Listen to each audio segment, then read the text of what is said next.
Unë besoj Dibran që ka qenë e qartë realisht nga deklarimet e përfaqësuesve kryesor të subjekteve ish opozitare që edhe në anën e tyre nuk është se ekziston një lloj barikadimi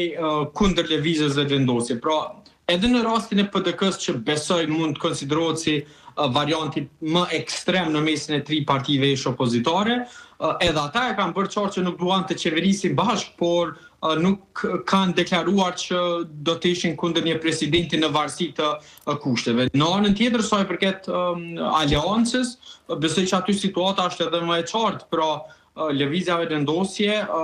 besoj nuk do të bënte mirë dhe duhet të konsiderohet që ende ka një barë të madhe të përgjegjësisë e potencialisht edhe fajit në rast se nëse dështon një marrëveshje me LDK-n, përsa kohë që aty janë të paktën 7 mandate të aleancës për ardhmërinë e Kosovës, që mund të bëhen pjesë e konfiguracionit politik për zgjedhjen e presidentit me plotësimin e atyre kushteve. Për më tepër edhe AK-ja nuk ka kërkuar që këto të formalizohen në vendime qeveritare, sepse fundja edhe mbas edhe nuk mund të mos ketë kohë për një gjë të tillë. Andaj unë besoj që është domosdoshme që të eksplorohet secili opsion në funksion të gjetjes së një zgjidhje për të siguruar kvorumin e nevojshëm për ta zgjedhur presidentin e ri, qoftë kjo edhe nëse deputetët ta zënë të aleancës vetëm do të qëndronin në sallë sa për ta bërë kvorumin dhe eventualisht do të votonin kundër cili do kandidat që do të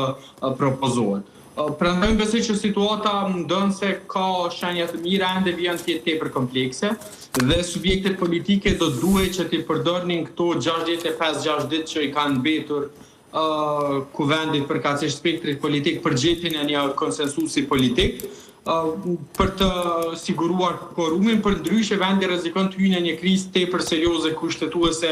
pas datës 4 tetor, kur vendi nuk do të ketë më as ushtrues detyre të presidentit. Cakollit, falenderoj shumë për kohën që gjetet lidhesh drejt për drejt me ne.